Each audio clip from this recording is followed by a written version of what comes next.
بسم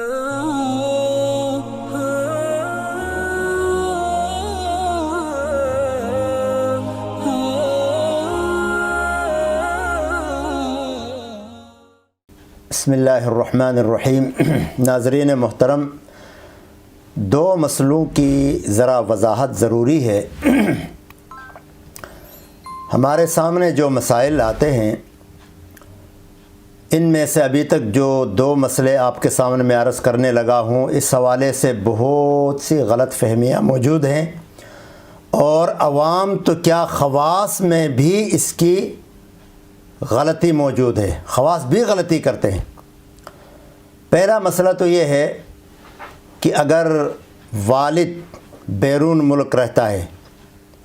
اور اس کے اہل و عیال بچے اپنے ملک میں، مثلا والد سعودیہ میں ہے، قطر میں ہے، دبئی میں کہیں بھی ہے، اور بچے اس کے پاکستان میں ہیں، اب اس کو فطرانہ نکالنا ہے تو وہ کس حساب سے نکالے گا؟ اور یقین جانیں اس پر بڑے اہل علم کو بھی مغالطہ لگا ہے۔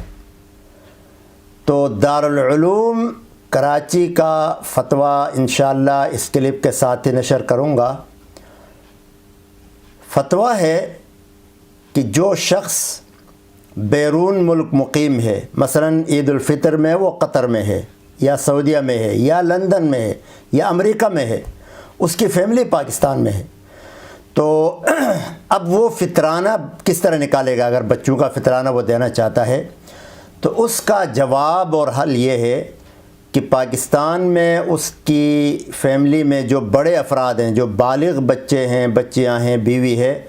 ان کا فطرانہ تو اسی حساب سے نکالے گا، پاکستانی کرنسی کے حساب سے وہاں کا جتنا بھی اس کا فطرانہ بنتا ہے۔ مثلا ایک آدھا سا گندم جو ہے، آدھا سا گندم، 1.25 کلو گندم،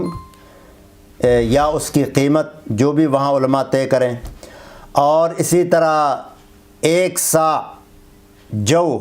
یا 1 سا کشمش یا 1 سا کھجور، جو تقریباً 3.5 کلو کے آس پاس بنتی ہے، 1 سا 3.5 کلو کے آس پاس ہے،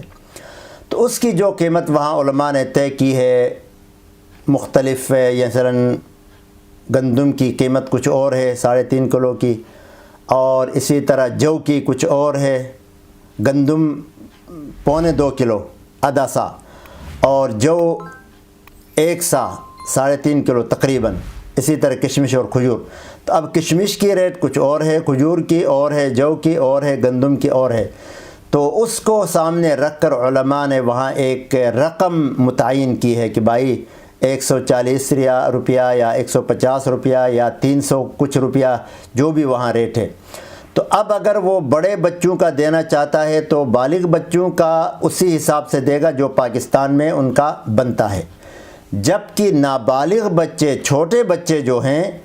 ان کا جو فطرانہ ہے وہ اس ملک کے حساب سے دے گا جہاں وہ رہتا ہے، جس حساب سے وہ اپنا فطرانہ نکالتا ہے۔ مثلا قطر میں 15 ریال فطرانہ ہے، اب اگر یہی رقم وہ پاکستان میں نکالنا چاہتا ہے یا ان چھوٹے بچوں کا یہاں دینا چاہتا ہے قطر میں کسی کو، تو وہ 15 ریال کے حساب سے ہی دے گا، جو آج کل تقریباً پاکستان میں 600-650 روپے بنتے ہیں۔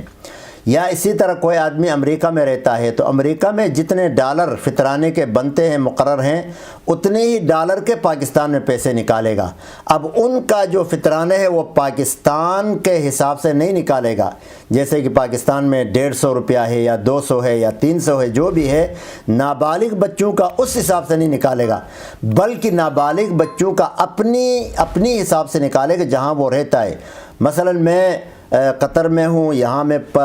15 ریال دیتا ہوں، تو اگر میں یہ 15 ریال پاکستان بھیجوں کہ بھائی وہاں دے دو، تو 15 ریال کے جتنے روپے بنتے ہیں تقریباً 650، تو وہاں پر 650 ہی دینا ہوگا۔ تو جس طرح میرے 650 بنتے ہیں، میرے چھوٹے بچے جو نابالغ بچے ہیں ان کے بھی اتنے ہی بنتے ہیں۔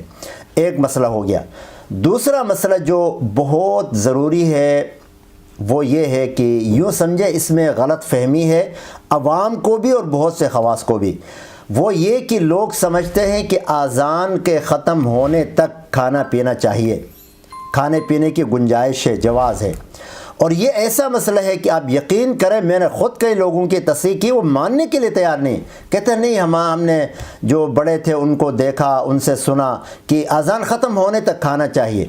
تو اس بارے میں بنیادی طور پر بات یہ سمجھیں کہ بھائی اذان تب ہوتی ہے جب وقت داخل ہوتا ہے، جب صبح صادق شروع ہوتا ہے تو اذان ہوتی ہے۔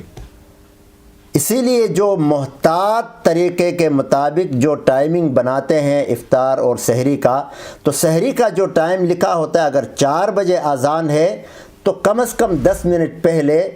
کہا جاتا ہے کہ بھائی اپنی افطاری بند کریں، اپنی سحری بند کریں، کیونکہ یہ احتیاطی ٹائم ہوتا ہے، آدمی کلی کرتا ہے، ذرا برش ورش لگاتا ہے، ذرا یعنی 5-10 منٹ پہلے اپنے آپ کو فارغ کرتا ہے۔ تو اذان مسئلہ یہ ہے کہ اگر اذان وقت سے پہلے ہوئی ہے تو وقت کے داخل ہونے کے بعد اذان کو بھی دہرانا ہوتا ہے۔ تو اسی لیے جب اذان ہوتی ہے تو اذان ہوتی ہی تب ہے جب سحری کا وقت ختم ہو چکا ہوتا ہے۔ تو اس لیے اب یہ بات بالکل غلط ہے کہ آپ اذان کے ختم ہونے تک کھاتے پیتے رہیں، اور یہ بہت سارے لوگوں کا تجربہ ہوگا، معمول ہوگا کہ لوگ یہی سمجھتے ہیں کہ یہ اذان کے ختم ہونے تک کھانے پینے کی گنجائش ہے۔ یاد رکھیں جس نے اذان ہونے کے بعد یا اذان کے ساتھ کھانا پینا شروع کر دیا تو سمجھیں کہ اس نے سحری کا ٹائم ختم ہونے کے بعد بھی کھایا پیا اور کھاتا رہا، اس کا روزہ نہیں ہوا، اس کا روزہ نہیں ہوا، اس کی قضا کرنی پڑے گی، کیونکہ اذان وقت سحری کا وقت نکلنے کے بعد ہوتی ہے۔ تو اس میں اگر بالفرض یہ اصل میں ٹائم ہوتا ہے، اگر بعض جگہوں میں مثلا کسی جگہ اپنے محلے کی اذان ہی نہیں ہوئی، ہاں بعض لوگوں کا یہ بھی کنسیپٹ ہے جی کہ بھائی اپنے محلے کی ابھی تک اذان ہی نہیں ہوئی، یعنی وہ دوسرے محلے کی اذان کو بھی قبول نہیں کرتے ہیں، جی اپنے محلے کی مولوی صاحب نے ابھی تک اذان نہیں دی ہے، بالفرض اگر وہ کچھ دن مولوی صاحب اذان ہی نہ دے تو کھاتے پیتے رہو گے۔ تو ٹائم اصل چیز ہے، آپ ٹائم دیکھیں، اس کے حساب سے آپ اپنا کھانا پینا بند کریں، ٹائم کے حساب سے روزہ رکھیں، ٹائم کے حساب سے افطاری کریں۔ تو اس لیے یہ کنسپٹ بہت برا ہے، بہت غلط ہے، بڑا مغالطہ ہے لوگوں میں، اور یہ ایسی چیز بیٹھی ہوئی لوگوں کے عوام کے ذہنوں میں کہ وہ بات اور مسئلہ سمجھنے کے لیے تیار ہی نہیں، اپنا روزہ خراب کریں گے، کئی لوگ خراب کریں گے، لیکن وہ مسئلہ سمجھنے کے لیے تیار نہیں، الٹا آپ کو کوسیں گے کہ آپ کو کہاں سے پتہ چلا اور تم نئے لوگ ہو اور تمہیں یہ ہے اور وہ ہے۔ تو بہرحال اگر کسی دن مولوی صاحب نے مثلا اذان لمبی کر لی، جیسے بعض قاری بڑے جھوم کے اس کے اندر الحان کے ساتھ اذانیں دیتے ہیں، وہ تو تقریباً 5 منٹ اذان ہوتی ہے، کم از کم 3 منٹ اذان ہوتی ہے، تو 5 منٹ تک اذان کے وقت داخل ہونے کے بعد کھاتے رہو گے۔ تو اس لیے ان دو مسئلوں کے حوالے سے ذرا بہت ضروری بتانا تھا، مغالطہ دور کرنا تھا۔ اللہ تعالی ہمیں صحیح معنوں میں روزہ رکھنے کی اور آداب کا رعایت کر کے روزہ رکھنے کی، سحری کرنے کی ہمیں توفیق عطا فرمائے۔